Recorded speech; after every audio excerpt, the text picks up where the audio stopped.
8 જૂન 2026 શુક્ર આવી જશે કર્ક રાશિમાં।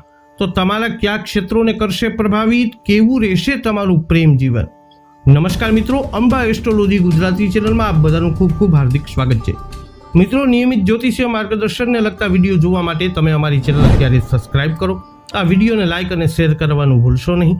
જ્યોતિષને લગતા મૂંઝવતા પ્રશ્નોના સમાધાન માટે આપ અમારો સંપર્ક અવશ્યથી કરી શકો છો। મિત્રો, વૈદિક જ્યોતિષ શાસ્ત્રમાં ગ્રહ ગોચરને અતિ મહત્વ આપવામાં આવે છે, જેનો પ્રભાવ તમામ જાતકો ઉપર પડે છે। જ્યોતિષ શાસ્ત્રમાં જણાવ્યા અનુસાર ચોક્કસ સમયગાળા દરમિયાન દરેક ગ્રહ એક રાશિમાંથી બીજી રાશિમાં પરિવર્તન કરે છે। તો એવામાં ધન, ભૌતિક સુખ અને ઐશ્વર્ય અને પ્રેમના કારક ગ્રહ શુક્ર 8 જૂન 2026ના રોજ સાંજે 5:28 કર્ક રાશિમાં પ્રવેશ કરી રહ્યા છે। શુક્ર કર્ક રાશિમાં પ્રવેશ કરી અને ખૂબ જ બળવાન બનશે। કોઈ પણ ગ્રહનું મિત્ર રાશિમાં ગોચર એ વૈદિક જ્યોતિષ શાસ્ત્રમાં ખૂબ જ શુભ માનવામાં આવે છે।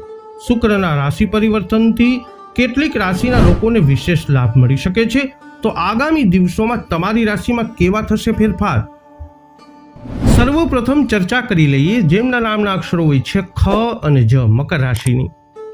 મકર રાશિના લોકો માટે શુક્ર 5મા અને 10મા ભાવના સ્વામી છે અને કર્ક રાશિમાં શુક્રનું ગોચર તમારા 7મા ભાવમાં થશે। આ ગોચર દરમિયાન તમને તમારા પ્રયત્નોમાં સફળતા મળવાની શક્યતા છે। તમારી બુદ્ધિ અને સમજણમાં પણ વધારો થઈ શકે છે, જેનાથી પ્રગતિની તકો ઊભી થશે।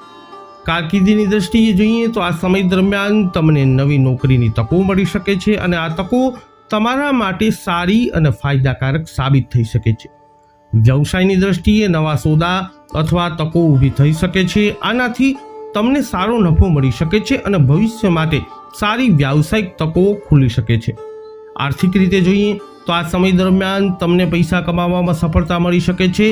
નસીબ તમને આવકમાં વધારો અને બચત કરવાની તકો સાથે સાથ આપી શકે છે। સંબંધોની દ્રષ્ટિમાં જોઈએ તો આ ગોચર દરમિયાન તમે તમારા જીવન સાથી સાથે વધુ ઉત્સાહ અને સકારાત્મકતાથી વર્તન કરી શકો છો, જે સંબંધોમાં ખુશી જાળવી શકે છે। સ્વાસ્થ્યની દ્રષ્ટિએ જોઈએ તો આ સમય દરમિયાન તમે ઉર્જાવાન અનુભવી શકો છો। તમારી હિંમત અને દ્રઢ નિશ્ચય તમારા સ્વાસ્થ્યને સામાન્ય રીતે સારું રાખશે। હવે વાત કરીએ જેમના નામના અક્ષરો હોય છે ગ, શ, શ, કુંભ રાશિનું। કુંભ રાશિના લોકો માટે શુક્ર 4થા અને 9મા ભાવના સ્વામી છે અને કર્ક રાશિમાં આ ગોચર એ તમારા 6ઠા ભાવમાં થશે। આ ગોચર તમારી ચિંતાઓ વધારી શકે છે, ભાગ્ય ઓછું અનુકૂળ હોઈ શકે છે અને તમને ચોક્કસ કાર્યોમાં રસનો અભાવ પણ અનુભવાઈ શકે છે। તમારા કરિયરની વાત કરીએ તો આ સમય દરમિયાન કામનું દબાણ વધારે હોઈ શકે છે। તમારા ઉપરી અધિકારીઓ તરફથી તમને કામનું દબાણ પણ વધારવામાં આવી શકે છે। આ સમય દરમિયાન વ્યવસાયમાં નુકસાન થવાની શક્યતાઓ છે, તેથી વ્યાવસાયિક નિર્ણયો લેતી વખતે તમારે વધારાની સાવધાની રાખવી જરૂર પડશે। આ ગોચર દરમિયાન નાણાકીય ખર્ચ વધી શકે છે।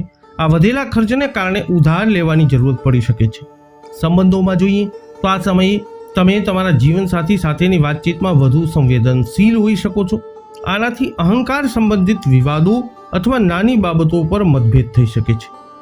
સ્વાસ્થ્યની દ્રષ્ટિએ જોઈએ તો આ સમય દરમિયાન તમને સુગર સંબંધિત સમસ્યાઓ અથવા સ્થૂળતા થવાની સંભાવનાઓ છે। અંતમાં વાત કરીએ જેમના નામના અક્ષરો હોય છે દ, ત, ઝ, થ, મીન રાશિની। મીન રાશિના લોકો માટે શુક્ર 3જા અને 8મા ભાવના સ્વામી છે અને કર્ક રાશિમાં તેનું ગોચર તમારા 5મા ભાવમાં થશે। આ ગોચર દરમિયાન તમે અસુરક્ષિત અનુભવી શકો છો। આ સમય દરમિયાન તમને કેટલાક મુશ્કેલ પડકારોનો સામનો કરવો પડી શકે છે। કારકિર્દીની દ્રષ્ટિએ જોઈએ તો આ સમય દરમિયાન કામનું દબાણ વધી શકે છે। સારી તકો શોધવા માટે તમે નોકરી બદલવાનું પણ વિચારી શકો છો। વ્યવસાયમાં તમારે તમારા સ્પર્ધકો તરફથી સખત સ્પર્ધાનો સામનો કરવો પડી શકે છે। આનાથી ક્યારેક નોંધપાત્ર નફો મેળવવાની સારી તકો ગુમાવી શકાય છે। નાણાકીય બાબતોમાં બેદરકારી અથવા સાવધાનીનો અભાવ નાણાકીય નુકસાન તરફ દોરી શકે છે। તમારે નાણાકીય બાબતોમાં ખાસ સાવધાની રાખવાની જરૂરત પડશે। સંબંધોની વાત કરીએ તો નાની નાની બાબતોમાં તમારા જીવનસાથી સાથે દલીલો અથવા તકરાર થવાની શક્યતા છે, તેથી તમારે તકરાર ટાળવાનો પ્રયત્ન કરવો જોઈએ।